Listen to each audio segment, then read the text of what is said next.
Yo creo que poco más decir, ¿no? Realmente a mí me hace especial ilusión que venga aquí a la ETSA, ha estado también en otras universidades. Darle las gracias a Javier, por supuesto, por el impulso, a José María también por coordinarlo y ayudarnos en esta tarea.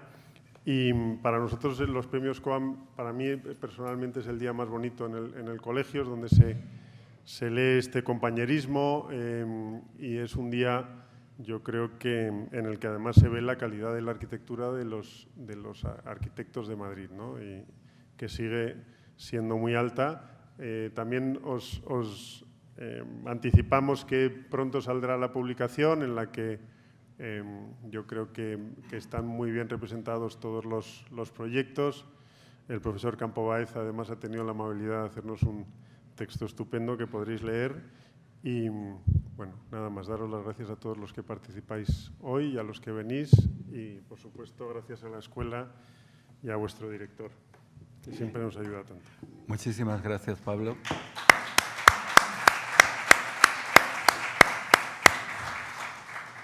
Me han dado una maravillosa lista de participantes por orden alfabético, así que, Paco, Francisco Burgos.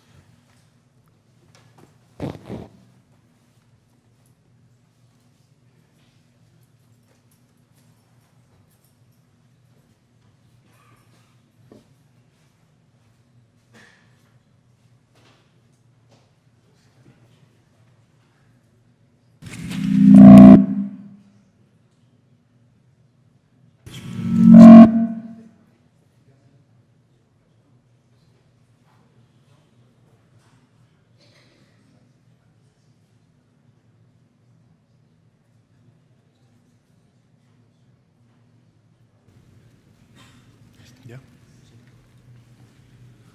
¿Se escucha? Sí. Bueno. Pues nada, muchas gracias, Manuel, y muchas gracias, Rafael, por la invitación. Es un gusto coincidir con compañeros tan apreciados. Bueno, me ha tocado empezar. Tengo que buscar mi presentación porque no estoy muy seguro de dónde está. Creo que es esta.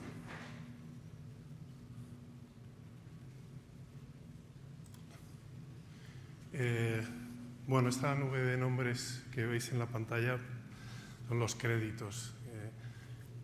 Yo creo que está bien recordar que esta obra, en general la arquitectura cada vez más, pero esta obra en particular es una obra colectiva en la que han participado varios estudios, un montón de colaboradores, ingenieros y edafólogos y biólogos. Es decir, que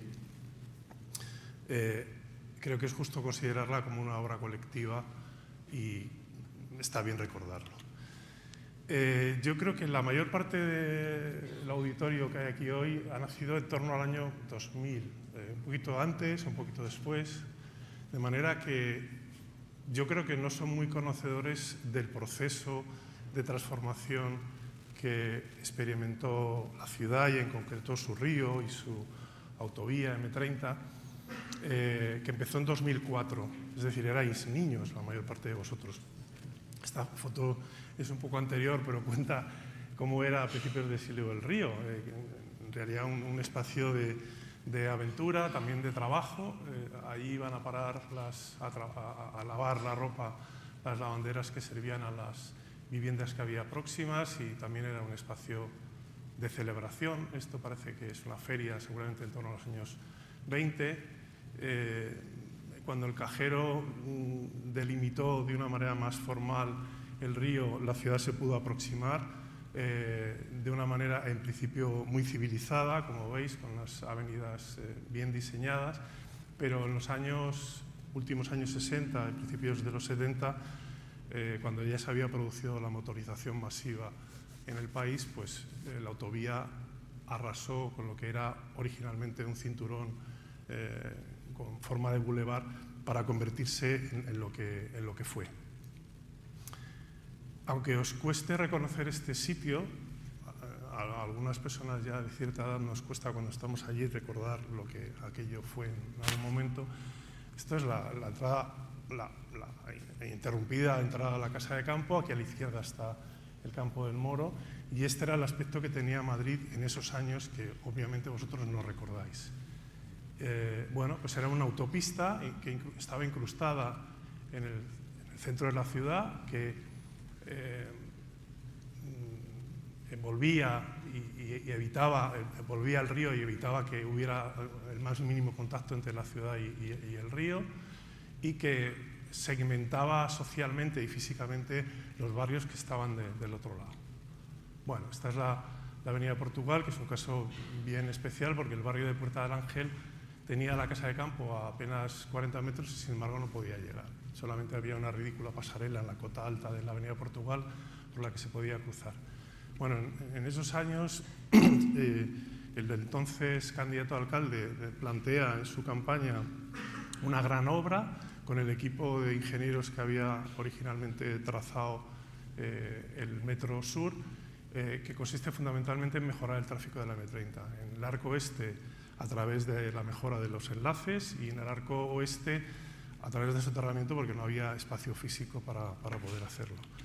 Y durante unos años, esto os lo perdisteis y creo que es una pena, se produjo una obra verdaderamente asombrosa en la que se hacía la obra de soterramiento al mismo tiempo que se circulaba. La M30 no perdió nunca su uso, y los ingenieros, que son capaces de hacer casi cualquier cosa, permitieron que en paralelo se ejecutaran los túneles y al mismo tiempo se circulara.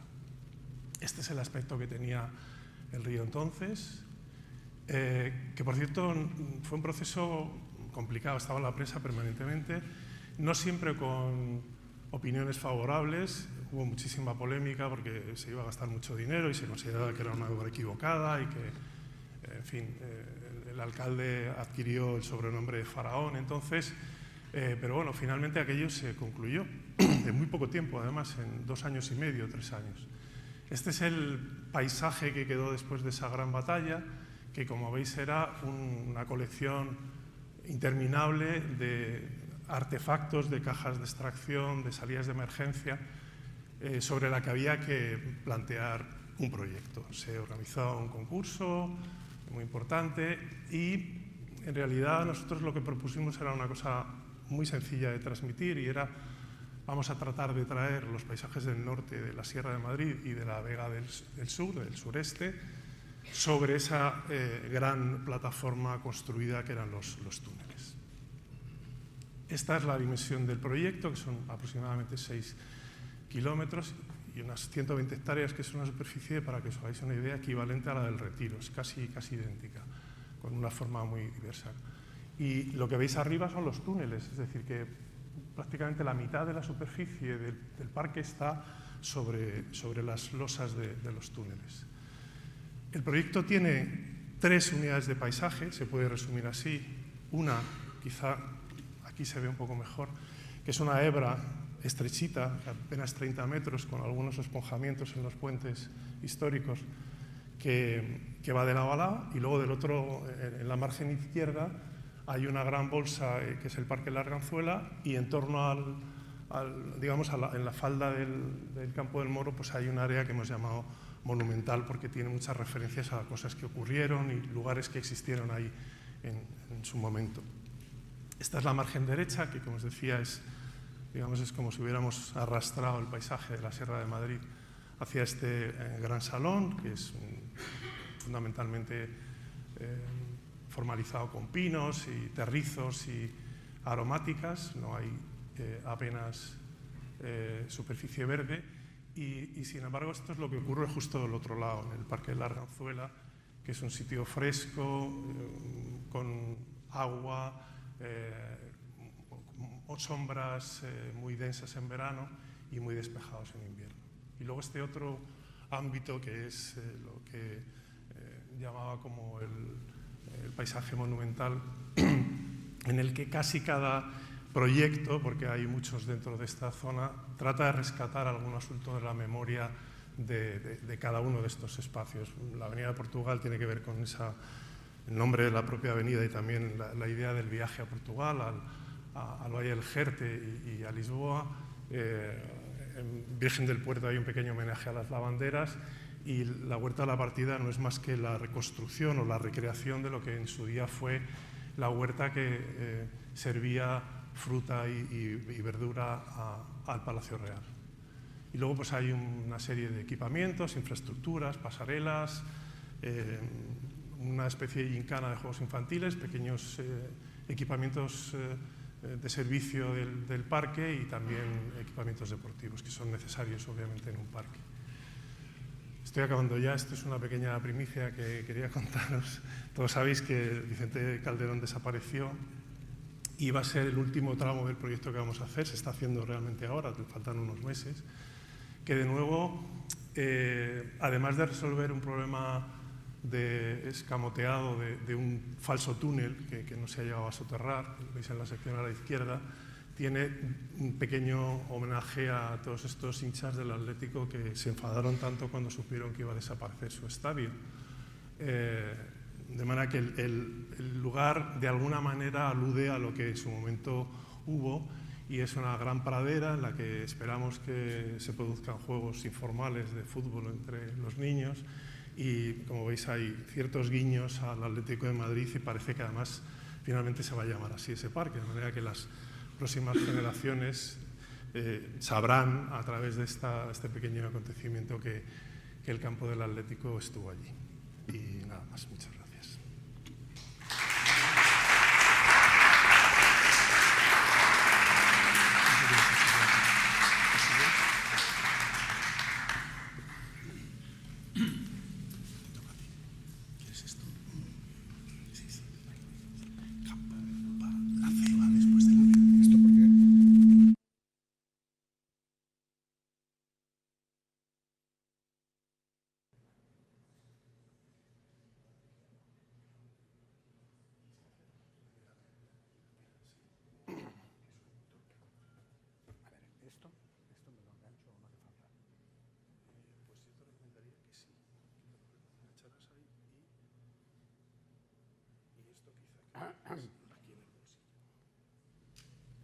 ¿Y ahora? Premios Juan, el último.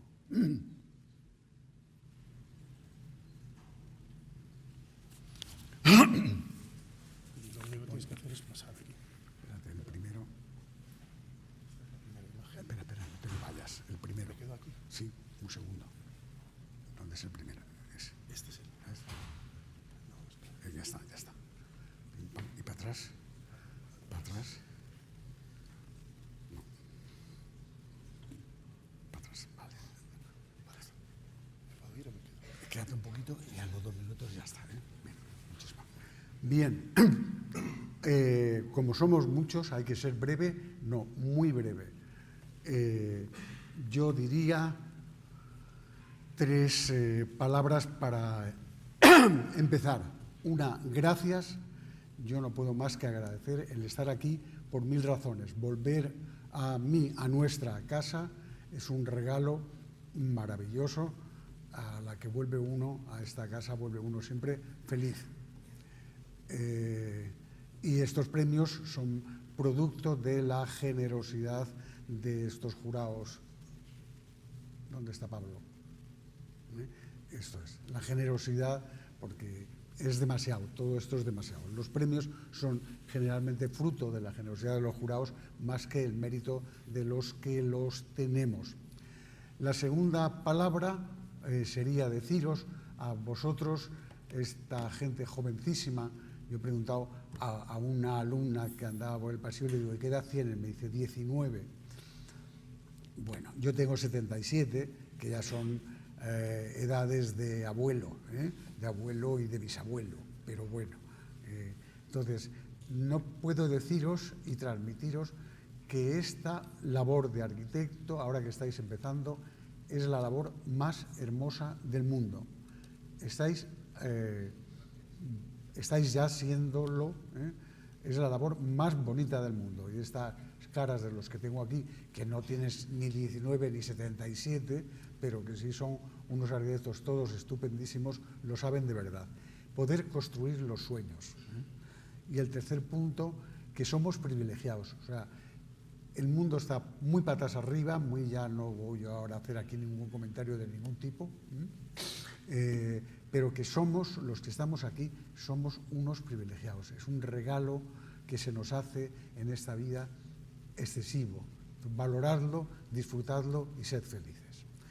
Los 2 premios que a mí se me dieron más premios, porque esto de los premios es una especie de cosa, ya digo, excesiva, pero estos 2 son una casa y un polideportivo. La casa es la casa de Blas, y ahora tenía aquí una lista de cosas que tendría que decir, pero, a ver, de esta casa, que es una casa hecha en el año, no pone por ahí el año, ya no sé ni yo me tendría que poner las gafas.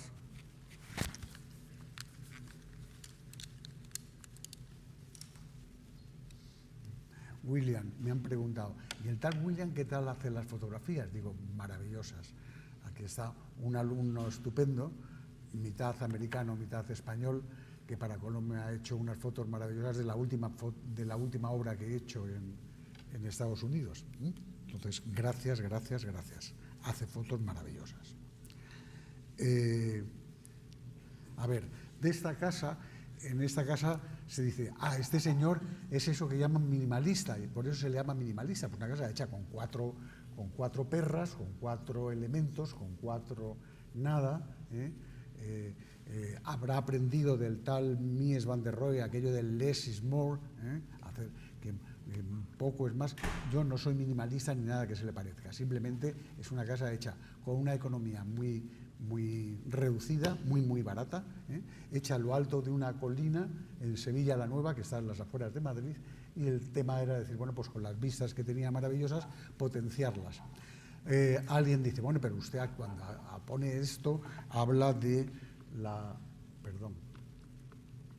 lo tectónico y lo estereotómico, eso que habréis aprendido vosotros, vosotros que sois alumnos de don Manuel, lo aprenderéis de él, y él lo habrá aprendido de un tal Kenneth Frampton. Este tal Kenneth Frampton, maravilloso, que es doctor honoris causa por esta universidad nuestra, ha dicho en público y por escrito que esta escuela en la que estáis, en la que estamos, es la mejor escuela de arquitectura del mundo, así de claro. O sea, que lo sepáis, que tenéis esa suerte. Bueno, pues lo de estereotómico y tectónico era de un tal Gottfried Semper, que se lo inventa, y está muy bien decir, pues esta casa tiene una parte baja, pesante, ligada a la tierra, en hormigonazo, y sobre ella una especie de cajita de vidrio que no es casi nada. Lo tectónico sobre lo estereotómico. Bien. Las maquetas. Cuando hagáis maquetas, las maquetas son para trabajar más que el resultado finalísimo. Yo ahora mismo tengo en las manos una maqueta. No, voy a cortar porque si no nos han dicho que 10 minutos por proyecto. Yo voy a intentar ser breve porque somos muchos. Pues eso, maquetas, las maquetas va uno haciendo pruebas, es la manera de poder poner al sol, poner a la luz, de verdad, poder poner las 3 dimensiones de manera simultánea y poder trabajar con ellas. La maqueta no es, acabo de ver una maqueta saliendo por aquí por la puerta de una chica que le he prometido que voy a llamar a sus profesores para que le pongan matrícula de honor. Perdón, soy un desastre. En los dibujos representan todo esto, van las plantas, la planta de la parte pesante es muy sencillo, como siempre una caja. Alguien dijo, es que ese señor, el tal Campo Baeza, no hace más que hacer, y yo lo titulé así después un escrito, cajas, cajitas, cajones. Bueno, y la parte de arriba, esta caja de vidrio, pues ligada a una estructura doblemente simétrica y muy sencilla. Aquí se explica, pues eso, enmarcar, subrayar las operaciones que hacemos todos con la arquitectura. Y después, pues aquí está muy claro lo que es esta casa, por dentro es muy sencilla y por fuera así. Puedo decir que el propietario vive feliz. Iba a venderla y después decidió que no, que estaba tan a gusto, y sigue. Y es una persona culta que además la ha entendido perfectamente. Bueno, ¿y esto qué es? ¿No? Esto de la técnica es un lío. A ver, ¿me puedes ayudar? Para pasar al proyecto siguiente. Ahora, ya está. Gracias. Gracias. Perdón. Yo soy un desastre. No está mal. Siendo desastre tiene uno que dejarse ayudar. Yo tengo en mi estudio 4 personas, solo 4 personas, con una condición maravillosa, que los 4 son mejores que yo, bastante mejores que yo. Y eso es importante, que os rodeéis de gente buena. Es un regalo también de la vida. Bueno, pues de la casa pequeñita,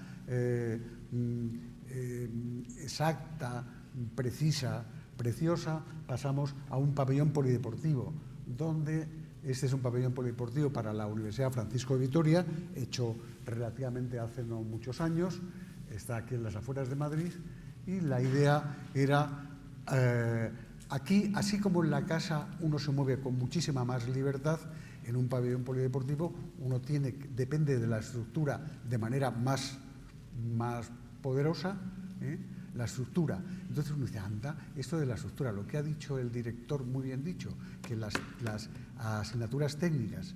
Aquí esta escuela ha tenido siempre unos catedráticos de estructura maravillosos, pero maravillosos, empezando por aquel Arangoa. ¿Tú llegaste a coger a Arangoa? No, tú no, solo lo cogí yo, por antiguo.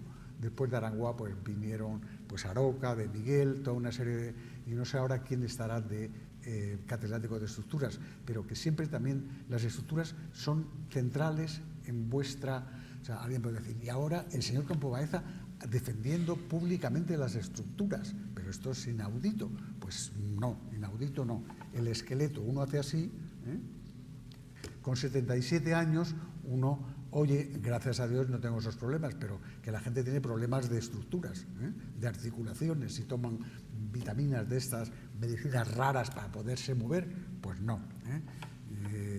A ver, yo voy a decir una cosa, que miento porque me han cerrado la piscina, pero me han prometido que la abren en diciembre, que voy a nadar todos los días. Bueno, pues eso, hay que hacer. Pues estas. Aquí, además de la estructura maravillosa, hay que cumplir una normativa, porque no es un pabellón polideportivo, no puede hacer uno lo que le da la gana, sino tiene uno que cumplir una normativa de medidas, de tal, no solo las estructuras, sino también las propias normas de los propios deportes que se hacen. Por ejemplo, el suelo es un suelo de madera que uno dice, anda, pues hay que cuidarlo mucho, un suelo de madera en un pabellón polideportivo, o esos escalones que son de una cerámica grande, preciosa, blanca, blanquísima. Y la primera idea mía era haber hecho una caja completamente transparente o translúcida para que se llenara de luz. Después ve uno que, como estaba orientado norte-sur en diagonal, la caja, la gran caja, la mitad, 2 paredes son opacas y 2 paredes son transparentes, translúcidas y transparentes en la parte en la que está cercana a las personas. Eso se entiende bien, ¿no? Bueno, y en las partes opacas dice, anda, pues habrá que poner para que acústicamente hay que cuidarlo eso, no cuidarlo, hacerlo con precisión también. Otra vez, la técnica de los paneles Ecofon, pues para que la acústica sea perfecta. O sea, todas estas cosas que concurren. Un proyecto, a ver, yo no quiero alargarme porque llevamos un cuarto de hora ya, ¿no? Supongo que sí, bueno, tardaré poco. Un arquitecto no es alguien al que se le ocurren caprichos y los y dice, y a la sociedad le presenta los caprichos construidos y luego ya que pase lo que pase. No. Un arquitecto debe estar desde el principio hasta el final trabajando, controlando, técnicamente resolviendo, todo junto para lograr al final algo que, pues pasa algo maravilloso como pasa aquí. No, perdón. Maqueta, porque no era solo el pabellón, sino también unas aulas al lado, con una estructura. La estructura es una estructura, entre comillas, clásica para un pabellón, con unas cerchas, pues para una dimensión grande en un sentido, con pocas cargas encima, pues se hacen cerchas. Eso yo no sé en qué curso estaréis vosotros, pero supongo que ya la palabra cercha ya os suena, Pues bueno, entonces estas maquetas, insisto, que no solo se queda uno feliz cuando las hace las hace, porque es muy bueno hacer las maquetas con las propias manos, sino también porque sirven para estudiar y traducir lo que uno va queriendo hacer, ¿eh? Pues esto. Aquí, por ejemplo, diréis, hombre, pues esto es la esquina, y en la esquina ha quitado usted el pilar. Dice, sí, luego veréis por qué lo he quitado, ¿eh? Bueno, pues maquetas de trabajo, los planos ya con gran precisión. Estamos cumpliendo, intentando cumplir aquello que ahora alguno más utilizará o citará aquí a Vitruvio y la Utilitas, la Firmitas y la Venustas. Pues para llegar a la Venustas, a la belleza, que es lo que pretendéis, debemos pretender todos para hacer felices a las gentes para las que trabajamos, hay que cumplir antes muy bien con la Firmitas, pero antes con la Utilitas. O sea, y la Utilitas en una casa es distinta que en un polideportivo, ¿eh? Pues bueno, todo muy preciso y muy preciso. O la estructura, pues yo cuando hacíamos esa maqueta de la estructura a la derecha, lo que disfrutamos fue enorme. Es distinto el dibujarlo, solo dibujarlo, sino después, bueno, pues eso. Entonces diréis, qué barbaridad, qué cantidad de detalles hay aquí. A mí me han atacado últimamente porque dicen que como yo cuelgo todos estos detalles, están colgados en mi página web, que entonces hay alumnos que hacen el copy-paste y después cambian el nombre y lo presentan. Eso está mal, eso no se debe hacer. Esto, las cerchas, pues lo emocionante que es una cercha, una estructura, ¿eh? Tan bonita como un espacio terminado, atravesado por la luz. Esto, uno dice, pues para hacer esta operación, este señor ha tenido que triangular todas las bordes de la esquina para poder eliminar el pilar, ¿eh? Ahí está un colaborador italiano mío estupendo, el profesor Campiotti. Entonces ahí ya aparece ese hacer que desaparezca el pilar, pero claro, hay que resolverlo estructuralmente bien. Tener, igual que digo, atended muy bien las clases de estructuras, después también buscad muy buenos colaboradores de estructuras. Yo tengo estupendos que son arquitectos, estupendos. Bueno, no, perdón, a ver, ya estamos. Esto es, pues esto. Para lograr que esa esquina sea transparente, perfecta, dado que en la parte opaca del polideportivo quiero que esté flotando en el aire en esa esquina. Las esquinas sería, no, ya digo que no voy a alargarme porque por mil cosas, pero lo que significa la esquina en la arquitectura, el corner, o los que trabajan en obra. Yo aquí estaba feliz, ellos felices conmigo, pero yo también feliz con ellos, ¿eh? Lo pasamos muy requete bien. Estos colocaban el matimés, colocaban estas placas cerámicas grandotas, las colocaron tan perfectamente y cuando se va allí han desaparecido todas las juntas, está todo perfecto.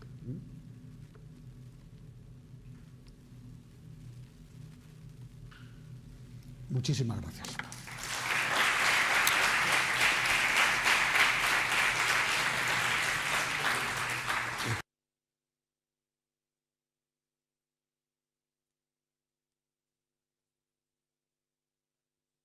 Por favor.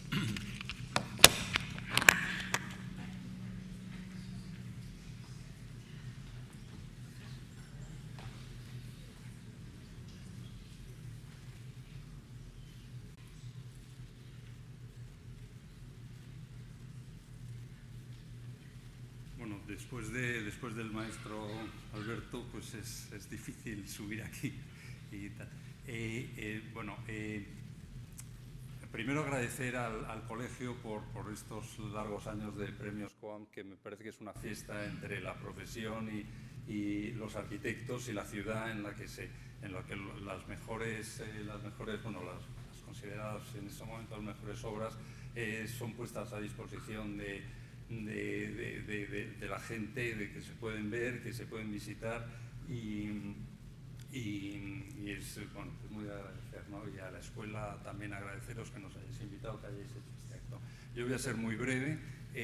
Yo pensaba, ¿qué os puedo contar del estadio Vallehermoso sin tener que describirlo, pudiendo ser muy rápido, ir muy al grano? Entonces como qué razones había detrás o qué cuestiones nos planteamos como importantes para hacer el estadio, ¿no? para cómo hacer el proyecto del estadio.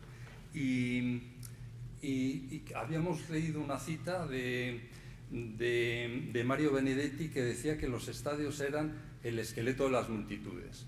Entonces nos parecía que era muy bonito, que es la arquitectura no importa, lo que importa es lo que se produce dentro y la gente que lo habita. Entonces vamos a hacer algo en el que el arquitecto intente dar un paso atrás y que sean la propia gente la que signifique, la que componga, la que sea la generadora del espacio y de la propia arquitectura. De eso también hay un artículo de Elias Canetti que habla de la masa como de la masa como anillo. Entonces, nos parecía que era muy importante el que la masa rodeara el espectáculo. Y entonces, que todo el graderío estuviera colocado de forma equivalente alrededor de la pista. Parecía, la gente es la que tiene que componer el proyecto y la gente tiene que estar distribuida de manera homogénea. Porque, digamos, el estadio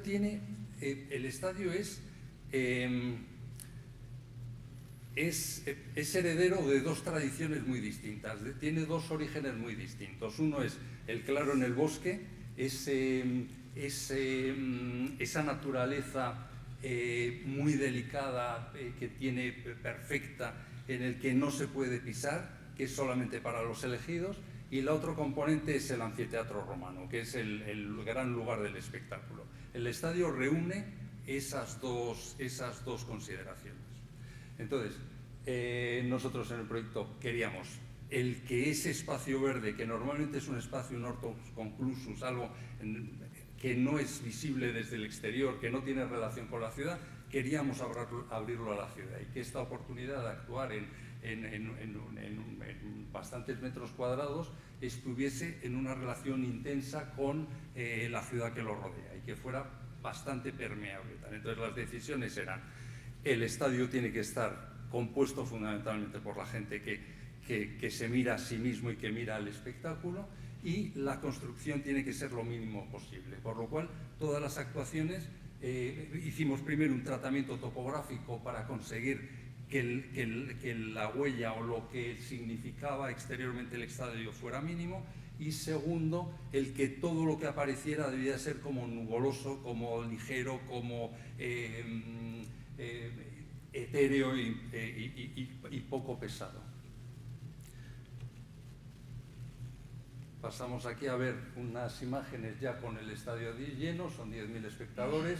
El espacio que había para ejecutarlo era muy reducido, por lo cual casi no cabe en el lugar. El graderío solamente se colocó en uno de los lados, en la recta principal, y para cerrar la perspectiva de la recta principal se colocó una de las piezas que son de uso necesario, que es la pista de calentamiento, que normalmente suele estar debajo de los estadios. En este caso lo pusimos encima del graderío y nos ayuda a formar a acabar de cerrar la perspectiva. Rodeamos a todo lo que hacíamos por todos los bordes de una gran vegetación, de mucha masa arbórea. Plantamos más de 100 y pico árboles, y sus límites exteriores son vallas que son absolutamente verdes y semitransparentes.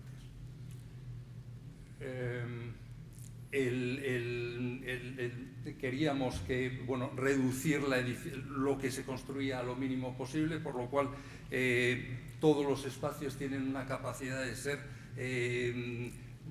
polifuncionales, es decir, que sirven a veces cuando el estadio está lleno sirven para una cosa, cuando el estadio está vacío sirven para otra, según el evento tienen un comportamiento diferente, y así se reduce el volumen edificado a lo mínimo posible.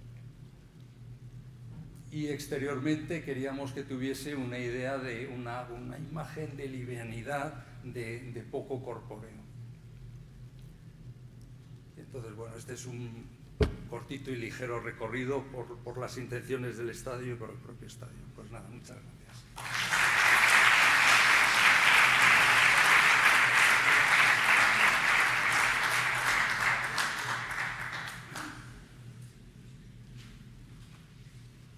Perdón, que estoy viendo a quién le toca ahora.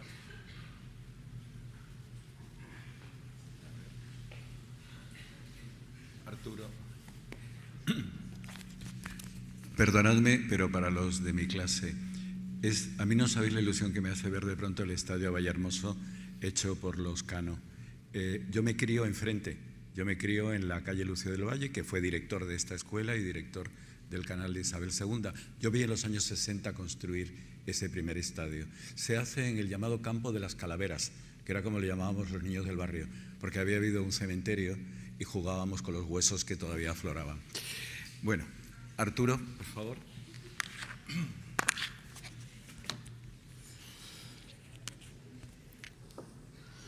Bueno, pues claro, no os podéis imaginar el honor que supone para mí estar aquí hoy, junto a estos compañeros de viaje a los que, bueno, tanto he admirado durante muchísimos años, ¿no?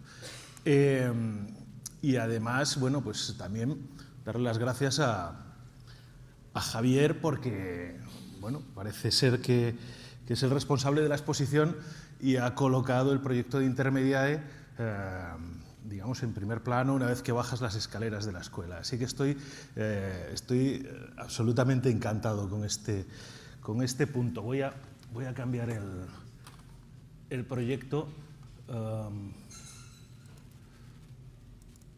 Ahora vamos a irnos hacia un rincón del proyecto de Paco Burgos, que os ha mostrado en primer lugar, y es un rincón de Madrid-Río, una esquina de Madrid-Río. De hecho, ha habido alguna fotografía que ha mostrado Paco desde ese lugar, incluso antes de que se construyera el propio matadero. Se pasa con la mano esto, ¿verdad? Bueno, entonces, lo primero que tengo que reconocer es la labor de Luis Bellido, porque aquí, un poco como vamos a ver muy rápidamente, uno está de paso. El arquitecto, los arquitectos que hemos intervenido en este edificio, estamos de paso. Incluso el primer arquitecto que puso en marcha todo esto, que es Luis Bellido. Luis Bellido en realidad recibió el encargo del ayuntamiento, él era arquitecto municipal.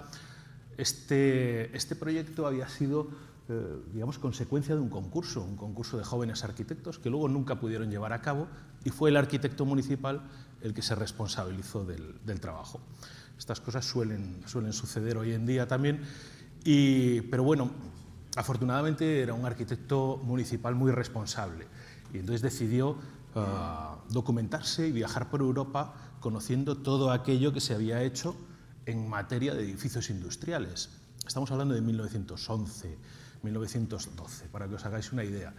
Entonces, bueno, pues ¿a dónde se fue?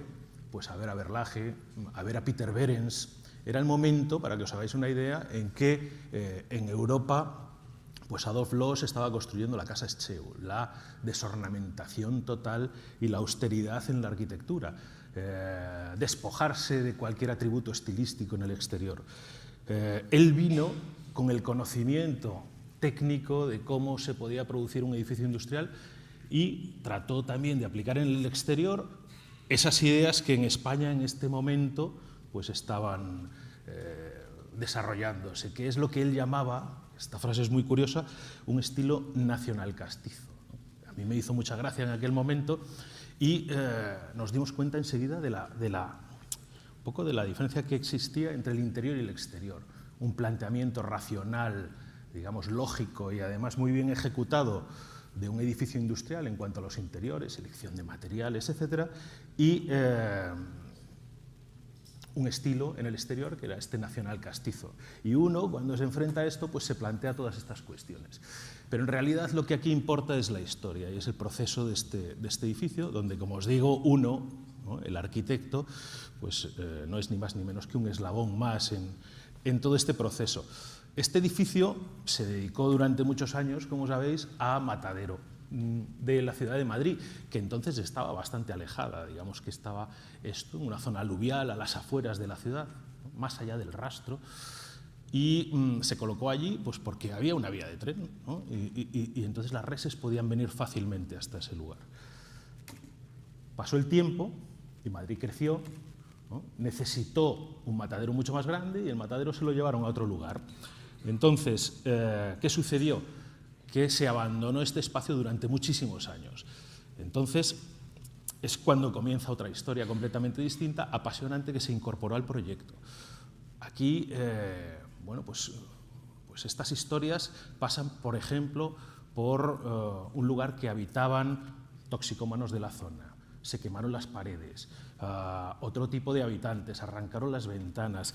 Fijaos lo que ha debido de sufrir este edificio, que durante la posguerra, ¿no?, era objeto de saqueos, la gente muerta de hambre, saltando las vallas, de aquella pequeña ciudad industrial de la que hablaba Luis Bellido, ¿no? Y esto es lo que nos encontramos en el edificio. Después de tantos años abandonado, pues la historia, ¿no?, como que se mezclaba y se fundía. Y uno empieza a darse cuenta de que no es ni más ni menos que, bueno, pues nada más que un momento en todo este proceso, ¿no? Y empiezan a aparecer restos y explicaciones cuando se rompen los muros, ¿no? Y cuando uno descubre en el interior de ese muro, descubre un aislamiento térmico. Y dice, ah, claro, entonces esto era la nave frigorífica, ¿no? Y empieza a descubrir cosas y a aprender del edificio y a dejarlas como estaban. Porque, de alguna manera, este ego que muchos tenemos acaba desapareciendo, ¿no?, cuando te enfrentas a estos lugares tan cargados de historias, ¿no? Y al final, esto es el edificio, ¿no?, el respeto por las preexistencias y la aparición de algunos elementos que producen, bueno, pues un contraste fuerte con el lugar. Al final había que intervenir y había muy poquito dinero, ¿no? Esta es la clave del asunto. A lo mejor esto es muy recurrente, ya lo habéis oído siempre y nos encanta decirlo. Aquí era verdad, muchísimos metros cuadrados, muy poco dinero, y además a eso había que añadirle que era un prototipo, algo provisional, ¿no?, que pronto tendríamos más dinero, ¿no?, y se haría algo mucho más importante, ¿no? Pero no fue así, nunca se tuvo ese dinero y así está, ¿no? Han pasado otros arquitectos después, etcétera. Pero las máquinas, al entrar a trabajar, golpeaban los muros. Bueno, pues eso fue quedando, ¿no?, en el espacio. La distancia entre lo nuevo y lo viejo, digamos, el respeto por esas persistencias, incluso la vegetación. Esto ahora se ha convertido en un vergel, en un espacio de crecimiento como libre, ¿no?, sin control. Y el proyecto se fue haciendo mientras se iba construyendo. Estos son unas pizarras gigantes que había en aquel espacio antes, durante y después incluso de la construcción, donde nosotros íbamos un poco dibujando los detalles constructivos, ¿no?, un poco poniendo en práctica lo que íbamos haciendo. Bueno, dibujos y explorar las posibilidades de las cosas. Y si lo colocamos así, y si lo giramos, y si lo ponemos al revés, y si tal, y si resuelve un rodapié, y si resuelve un suelo, y si por debajo ponemos las instalaciones, ¿no?, y si podemos sentarnos, esto en principio, ¿no?, nos hizo reflexionar sobre que lo efímero también podía ser pesado, que es algo, ¿no?, que a lo mejor uno no se plantea al principio.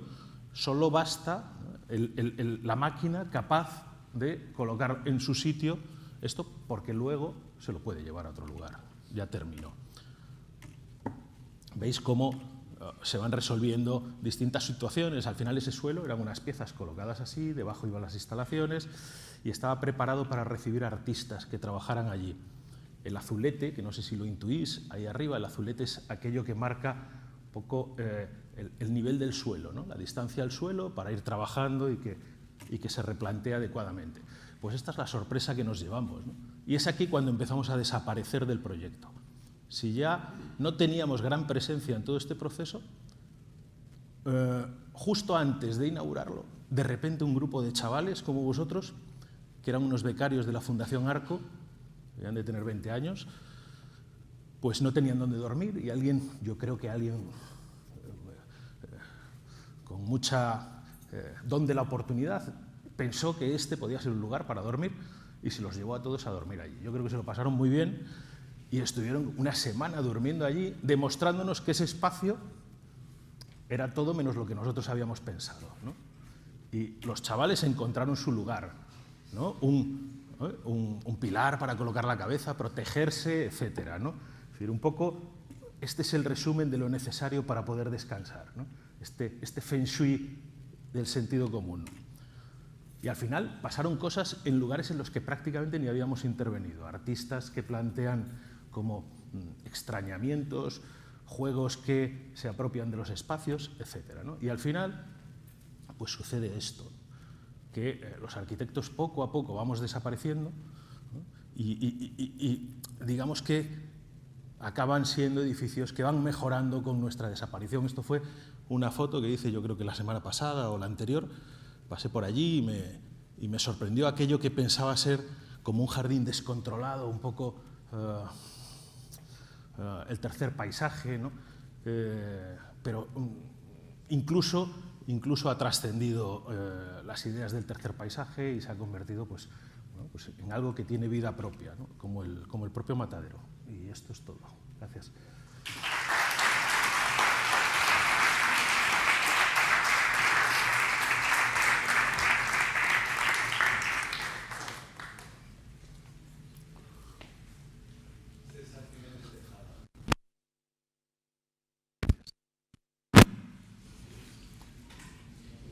Ay, perdona.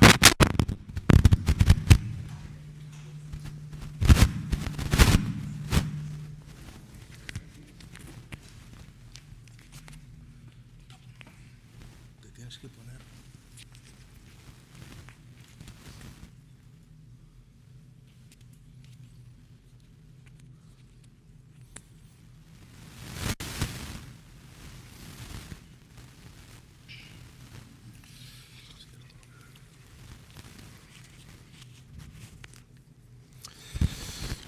Bien, buenos días, querido Manuel, querido... hola, ¿qué haga? Pablo, y sobre todo, queridos maestros, muchas gracias por hacer posible esta exposición, este acto, el que me enorgullece estar aquí. Os voy a hablar de la casa que le dieron el premio, no es mía, es de un grupo y todos ellos son miembros de esta escuela, con lo cual están también igualmente satisfechos. Este muro de hormigón estriado blanco es la imagen que se ve de la casa desde el exterior, no hay otra imagen. En este proyecto nosotros consideramos que trabajando con los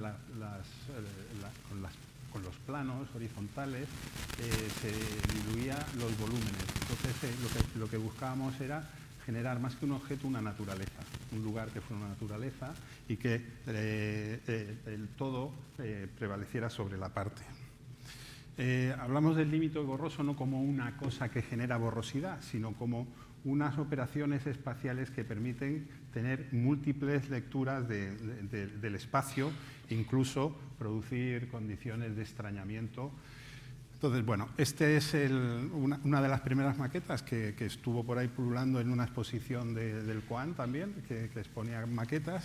Y bueno, pues aquí estamos viendo que las condiciones del lugar y de la vivienda es una vivienda en 2 plantas, una parcela muy estrecha y alargada y una condición de topografía que se entraba por la parte de arriba y era una pendiente descendiente, lo que condicionó todo el proyecto. Estamos viendo 2 esquemas estructurales que conviven dentro de esta vivienda. El de arriba representa pues un movimiento espacial longitudinal en bifurcación, donde los espacios se relacionan en bifurcación, y el de abajo es un esquema en el que se generan llenos y vacíos relacionándose a través como los dedos de la mano. Esto es otro esquema donde se organiza y se puede comprender el orden estructural que recorre y genera todo el proyecto. En el eje horizontal pues hay una nítida repetición de la estructura cada 60 centímetros y esto corre todo el eje X. Y sin embargo en el eje Y pues hay mucha más libertad y entonces los espacios anidan dentro del proyecto. Bueno, esto fue un proyecto que como no había mucho trabajo, hicimos de constructores. O sea, que José María y yo y algunos del estudio íbamos allí, tirábamos el azulete y lo construíamos. Entonces, tuvimos que hacer una maqueta a escala 1:20 de lo que íbamos a construir. Entonces, bueno, estáis viendo, en esta es el pabellón de arriba, ese orden estructural que sujeta la losa, y bueno, estáis viendo pieles ligeras y muros de hormigón. Esta es la planta de arriba, planta de día, donde se producen, bueno, pues salón, comida, más. esta es la planta baja, donde están las habitaciones con los espacios del jardín que se anidaban dentro. Y bueno, vemos esa planta donde el orden estructural en el eje X va cobijando todos los espacios. Entonces, tanto los interiores como los exteriores. Las pieles son estructuras gruesas y estructuras ligeras. Y bueno, esta es la pabellón día. Pabellón inferior, que es el de dormitorio, por la noche, bueno, pues estamos viendo las habitaciones relacionadas a través de esos espacios, como la naturaleza quiere entrar dentro de los espacios interiores. Bueno, esta es una imagen del hormigón blanco, cómo la construimos, que ya lo hemos visto en el inicio. Este era el molde con el que se construyó toda la base de hormigón. Y esta es la única imagen de la vivienda que en realidad es ficticia, porque no se puede ver, es una imagen aérea. Entonces, nuestra intención era una imagen clara de un objeto nítido, sino que el lugar pues, se introdujera por todos los rincones de la casa y por todos los vacíos. Entonces, cada planta pues, tiene su naturaleza, acota, ya sea en la cubierta, en primera planta o en el sótano. Y en esta es una imagen y una visión longitudinal de la planta de arriba del pabellón de día, en el que nos interesa la condición de lo próximo y lo lejano con una relación en bifurcación, como os decía al principio. Grosor sin densidad, pues es cómo tratar los límites de una manera en que parezcan más gruesos de lo que son una simple piel. Entonces, bueno, pues esto es una imagen de una circulación perimetral redundante, bueno, pues que está generada por estas pieles finas y ligeras. Esa misma grosor sin densidad, pero bueno, relacionando el dentro y el fuera de una manera directa, que a su vez sigue estando dentro. Ya, tema de sin apariencia, que es otra de las condiciones que nos permitía dar esa sensación de límite borroso y de extrañamiento. Estamos viendo los dos tipos de pieles que tenemos, aparte del vidrio. Entonces, una es ligera y translúcida y la otra es opaca, pero ambas tratadas con el mismo aspecto y la misma estructura para que haya confusión entre ellas, porque nos interesa mucho una serie en esta casa, pues para producir ese extrañamiento, que hubiera renuncias pues aquí no podemos ver ni una sección, ni una planta, ni un alzado, un juego de transparencias y demás. Y ya esto por último, sin marco, bueno, pues era cómo tratar las pieles para que no se supiera exactamente qué es lo que eran, si era hormigón o si era una estructura ligera de lamas, y que por lo tanto no queríamos que se viera cuál era su soporte. El soporte es oculto, no existe un marco, y entonces esto nos permitía, bueno, pues tener unas situaciones diluidas en las que la realidad no se sabía muy bien lo que era. Entonces, bueno, estas lamas ligeras además se podían abrir y permitían las relaciones exteriores. Bueno, pues aquí estamos viendo la idea de que el límite no existe, el marco no existe, bueno, pues lo llevamos a la estructura, a los bordes, incluso a las carpinterías, pues que hacían que, como hemos aprendido nuestros maestros, que en la esquina no se manifestara. Bueno, estas son secciones transversales, con lo más característico es que el exterior siempre hay un exterior acotado en interior, las longitudinales donde se ve que la bifurcación también se produce en vertical, no solo en planta. Esto es el peine de la estructura, que me lo paso. Y bueno, unas cuantas imágenes del interior donde se ve la existencia del abajo, cómo hace esa presencia del abajo, cómo hace que lo de arriba de repente se considere como más ligero y que como que levite. Las viviendas, las habitaciones abajo, con mucha luz, porque el exterior entraba dentro. Y bueno, y esta es la parte de atrás, que tiene una condición también ligera, con un material muy diferente, pues porque como es la de servicio, bueno, pues utilizábamos un hormigón de policarbonato blanco, translúcido, pues para que la relación dentro-fuera no fuera muy directa. Teníamos este aspecto en todo lo que era la circulación de servicio atrás. Y nada más, muchas gracias.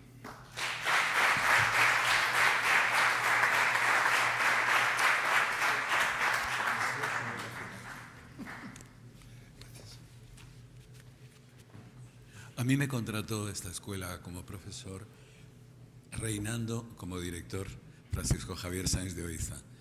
Y tuve la suerte de tener a Javier Sáenz Guerra como alumno en mi primer año.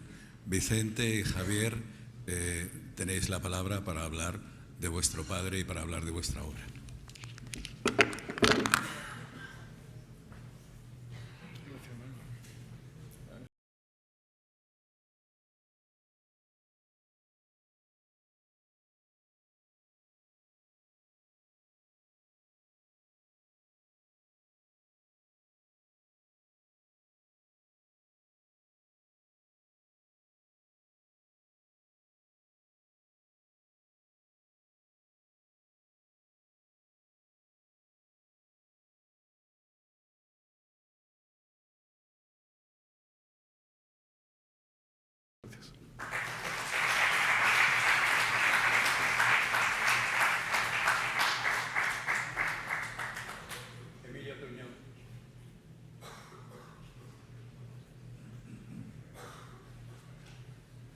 Voy a cambiar de diapositiva, si no os importa.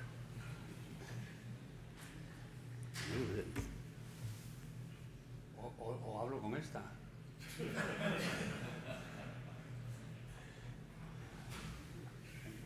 He traído muchas diapositivas, así que voy a ir muy rápido y voy a pasar en realidad voy a hablar de dos proyectos de... Bueno, primero dar gracias al colegio, a esto de mantener durante... a la escuela también, porque nos acogéis, y sobre todo a mis compañeros que han hablado que... claro, realmente te toca el último y digo, bueno, ya está todo dicho, además está mucho mejor dicho que lo que yo lo podría decir, además son de los arquitectos mejores de España, todos, no dejo ninguno, habría que sumar otros cuantos que se han quedado en los 50 años, ¿no? Que hay muchos premios, que yo creo que es una cosa interesante, haber mantenido 50 años los premios del Colegio de Arquitectos. Para los que no sepáis, los que sois jóvenes, sabéis que te den un premio es una cosa increíble, porque tienen que estar todos los astros coincidiendo, realmente es para mí es una alegría tremenda, ¿no? Yo tenía que explicar dos proyectos, la biblioteca y el Archivo Regional de la Comunidad de Madrid, la Fábrica del Águila y el Museo de las Colecciones Reales. Los dos son de Mansilla y Tuñón, ¿no? Mansilla fue profesor de esta escuela, hace 11 años falleció y bueno, pues le seguimos echando de menos. La verdad es que todos los que están aquí delante le siguen echando de menos y es una pena. Bueno, el Águila es una interesante intervención en el sur de Madrid. Voy a ponerme aquí. Voy a pegar esto. Soy capaz de pegar. Si no sé por qué estoy... Venga, fenomenal. Pues es una intervención en el sur de Madrid. Aquí tenemos lo que sería el Águila, está la estación de Atocha, ¿no? Y que fue de las primeras operaciones en las que, estamos hablando de 1984, cuando de repente en Madrid se empieza a dar cuenta de que hay que conservar el patrimonio industrial, ¿no? Entonces, una fábrica que se encontraba con esta condición de haber empezado en 1913 a construirse y fue creciendo dentro de una manzana de 100%, casi como un bodegón en el cual se van completando todas las piezas, ¿no? Era esta estructura en la cual era para fabricar cerveza, con muchos lugares inaccesibles, porque eran muchos tipos de silos, etcétera, ¿no? Eran estructuras que, ya digo, empiezan con estas piezas de aquí, que son las más interesantes, de una arquitectura industrial ecléctica neomudéjar, dicen, pero en realidad era como la internacional de la arquitectura industrial, que se vendía con las láminas de arquitectura industrial, ¿no? En las cuales los interiores pues, tenían este aspecto surrealista, ¿no? Que yo creo que era bastante atractivo, ¿no? Bueno, ganamos el concurso, hicimos una propuesta para un centro cultural, que va a tener centro de Bellas Artes, luego un centro de danza, luego un centro de teatro, luego un centro... Tenía 1000 centros amalgamados ahí con esta solución y en realidad nunca se pudo hacer porque no había dinero para hacer eso y tampoco había interés en hacer un centro cultural para Madrid de gran envergadura. Al final se decidió hacer un centro documental, ¿no? La biblioteca sí que estaba integrada y de la biblioteca salió el germen al archivo y eso es lo que construimos, ¿no? Que en realidad era un edificio que aquí se ve, en el cual había un 70% que rehabilitábamos, que se ve aquí, y un 30% más o menos que era lo que construíamos nuevo, que era esto, ¿no? Se incorporaron una serie de tecnologías. En aquel momento se llamaba Edificio Verde, Green Building, que nos ayudaron OBEARU, para hacer esto. Era la primera vez que se hacía ese tipo de razonamientos en Madrid, y la verdad es que yo recuerdo todavía un profesor de la escuela que me dijo: Emilio, un profesor de la escuela que ahora es el más conocido por defender la sostenibilidad, me dijo: pero ¿tú conoces algún arquitecto bueno del mundo que esté interesado en la sostenibilidad, ¿no? Han pasado 40 años y ahora diría lo contrario, ¿no? ¿Conoces algún arquitecto bueno del mundo que no esté interesado en la sostenibilidad, ¿no? Son las cosas que ocurren. Era bonito porque teníamos un lago de aire que tenía una preclimatización, ¿no? Con todo el material que demolíamos de los edificios que quitamos, se amontonaba aquí y preclimatizaba ahí no, que es el aparcamiento, aquí, que preclimatizaba digamos, las zonas públicas, unos 5 grados para arriba, 5 grados para abajo, según fuera invierno o verano, ¿no? Bueno, está la maqueta, que tiene esa vocación de mantener esa condición de bodegón urbano, en el cual hay una serie de piezas muy próximas, ¿no? Haciendo casi de los intersticios interés, ¿no? Y entonces todos los edificios pues se acaban colocando, todas las piezas nuevas se acaban colocando, igual que esta que es existente y esta que estaba aquí. Nosotros vamos colocando todos los edificios haciendo espacios tremendamente próximos, ¿no? Quizás eso sería lo único que a mí me gustaría hablar, ¿no? De esa vocación de una arquitectura rozando el límite del cumplimiento de la normativa de incendios, de una proximidad tremenda, ¿no? Y que es esa condición también de estructura de bodegón, ¿no? Que quizás es lo que une estos proyectos. Es un proyecto que empezó en el 84 y se acaba en el 2002, por lo tanto 8 años de nuestra vida dedicados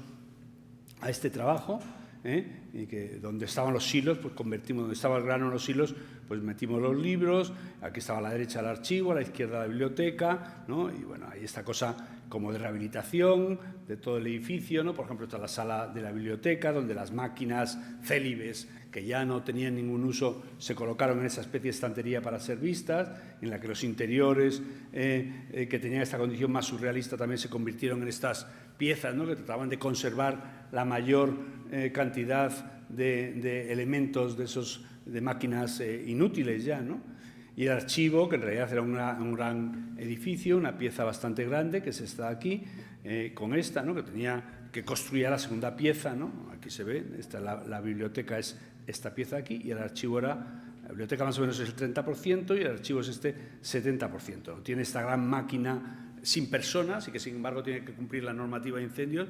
Siempre contamos que era tan disparatado, porque esto, claro, casi eran 15.000 metros cuadrados, pero sin personas, pero tenía que cumplir como si tuviera personas, por lo que hubo que colocar, bueno, muchos equipamientos, muchas evacuaciones, etcétera, ¿no? Y toda la fachada de todos los edificios nuevos se construía como con un edredón térmico hecho con un sistema, con una doble capa que permitía una ventilación en función si fuera verano o invierno, ¿no? Bueno, la zona de la lectura, los intersticios de los que hablábamos, la condición muy próxima a los edificios, las escaleras que nunca han servido para nadie, porque ese edificio está de evacuación, que siempre está vacío, por lo tanto nunca hay nadie ahí, son más abiertas hacia el exterior, casi construyendo una escultura, los pasillos de la distribución, y etcétera. La idea de la coexistencia de arquitecturas existentes con las arquitecturas nuevas, tratando de establecer una continuidad, no tanto a través de una cuestión estilística, vamos a hacer un edificio que siga las leyes estilísticas o material, sino en este caso estableciendo un vínculo a través de la condición industrial de la arquitectura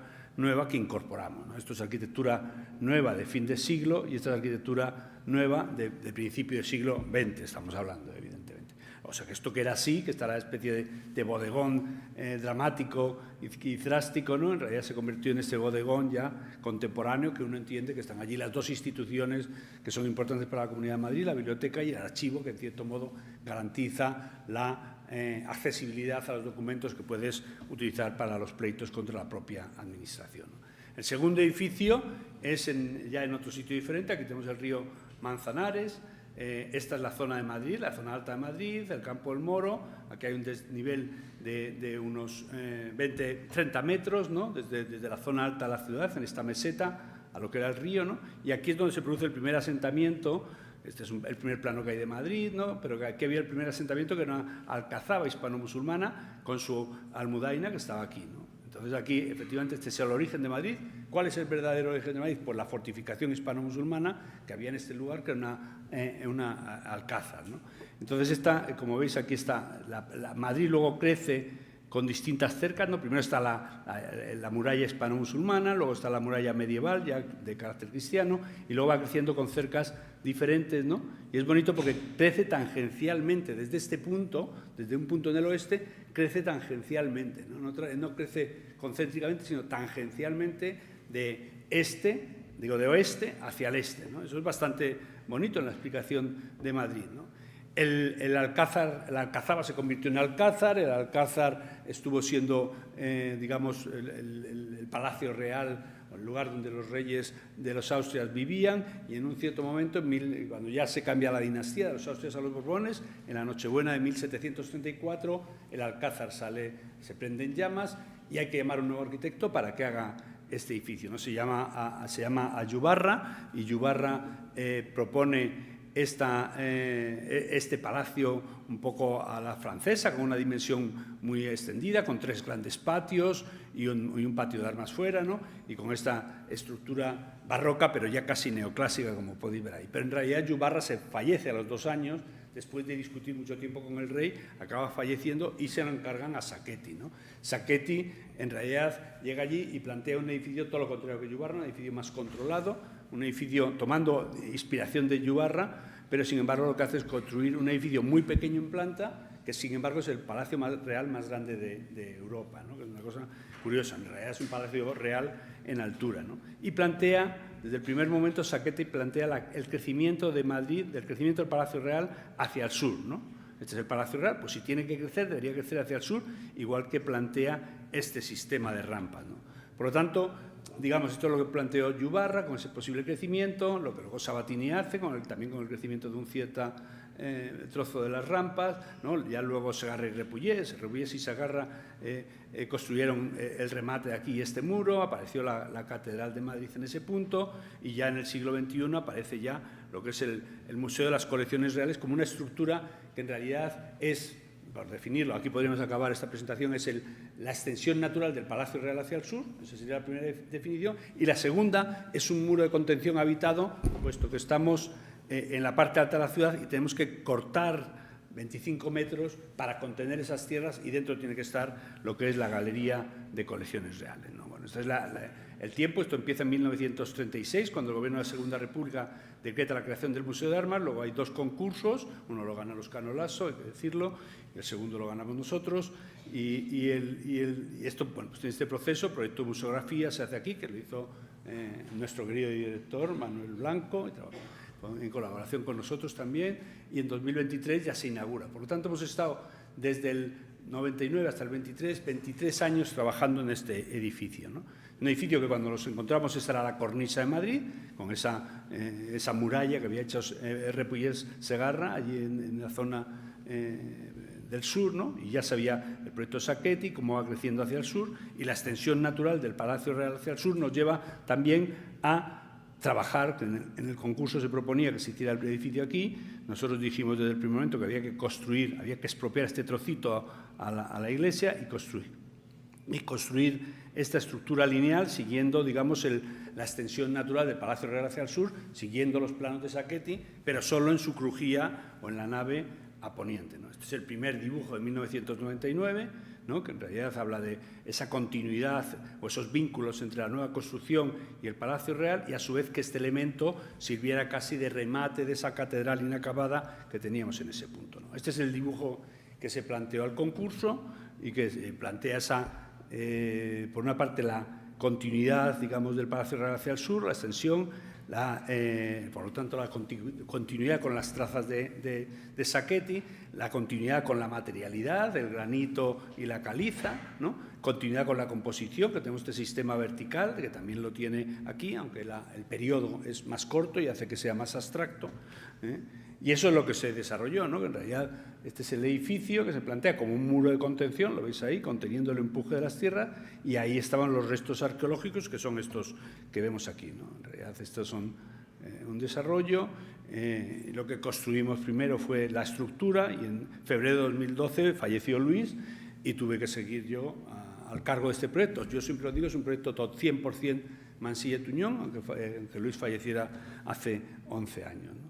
Este es el proyecto ya acabado, lo que se vería desde el Campo del Moro, la estructura sobre los basamentos de las rampas de ladrillo que se completan con este elemento, y aparece aquí la estructura de granito siguiendo el sistema que había también en el Palacio Real. Aquí vemos la extensión natural del Palacio Real hacia el sur.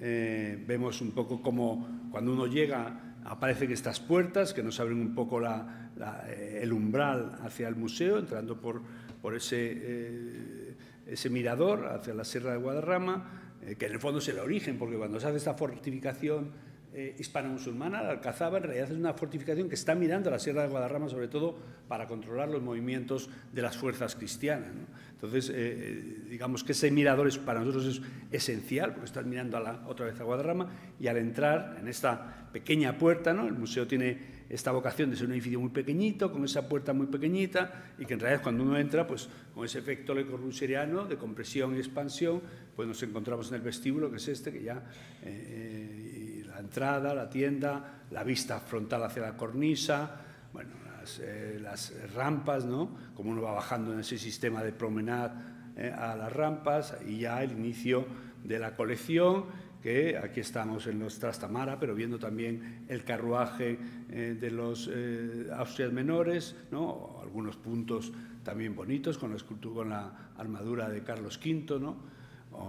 Y los restos arqueológicos, que para mí son muy importantes porque es la forma de explicar el origen de Madrid. Si vais a ver el museo, yo os recomiendo que el vídeo que está en esta sala, que es un vídeo que habla del origen de Madrid, que es un poco lo que yo he esbozado muy rápidamente, está muy bien explicado, porque explica muy bien cómo Madrid tiene un eje este-oeste, que crece, oeste-este, mejor dicho, que crece en donde estaba la Alcazaba y crece siempre hacia el este, de forma concéntrica, como en realidad aparece el eje moderno y luego como aparece el eje contemporáneo, la circunvalación. Estos son los restos arqueológicos, que son fantásticos. Este es un cubo de la muralla con sillares de gran dimensión. En algún momento se pensó que iban a ser romanos, que serían romanos, pero bueno, al final se encontró que la muralla tenía más escala de lo que parecía y, bueno, toda la estructura, etcétera. No vamos a seguir, ¿no? Algunas piezas muy señeras, como esta pieza de Velázquez, que no era tan importante, pero dada la ubicación, el montaje que ha hecho Manolo, de repente se convierte en una pieza en la que el silencio de ese caballo que no tiene rey, ¿no? Es un caballo que hace Velázquez preparado para cuando haya un rey pintarlo encima, ¿no? Pues es bastante enigmático también en el momento que nos toca vivir, ¿no? La Roldana, que también es un símbolo casi del feminismo, ¿no? En aquel momento, que es una escultora que, bueno, esto me gusta contarlo, porque es una escultora que todo su trabajo lo hace con su padre y lo firma el padre. Entonces se separa del padre y se casa con uno de los ayudantes para poder firmar ella, y firma el marido, ¿no? Y entonces ya se separa del marido y firma ella, ¿no? Y entonces pone esta escultura, que es el Arcángel San Miguel, la cara de la Roldana es ella y la cara del demonio es su marido, ¿no? Realmente increíble. Bueno, la carruaje, la zona ya de los Borbones, con los Goyas, es maravilloso ese cartón con el tapiz, como se hizo, ¿no? Bueno, nos vamos a algunos carruajes también Borbones, seguimos bajando las posiciones temporales, que hay una exposición de carruajes interesante, en donde se ve muy bien la estructura, ¿no? Y aquí esta foto en la que habla de este es el verdadero punto de origen de Madrid, donde estaba la Alcazaba. Madrid ha ido creciendo desde este punto de forma concéntrica, así, ¿no? Así, estableciendo este eje monárquico que es oeste-este. Aparece el eje moderno ahí con el Prado, y aparece el eje contemporáneo, que es la circunvalación, ¿no? Que es bastante bonito, ¿no? Entonces aquí en esta construcción, esto es del 18, del 19, del 20 y del 21, ¿no? Una especie de bodegón urbano, ¿no? En el cual se van superponiendo todas las piezas casi en ese palincesto que es la ciudad. Todas las ciudades tienen esa condición de los estratos, ¿no? Pero las ciudades históricas, sobre todo, que tienen ya tantos siglos como esta, pues acaban apareciendo aquí en el 18, 19, 20, 21, y dentro estarían los restos hispano-musulmanes del siglo IX. Con esto acabo y muchas gracias.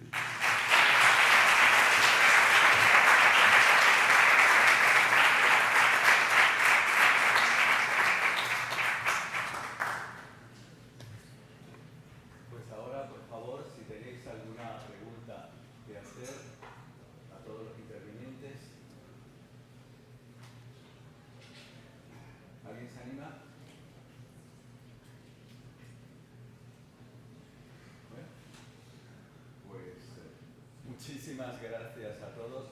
Ha sido realmente un placer hacer un recorrido prácticamente por todas las formas de intervención de arquitectura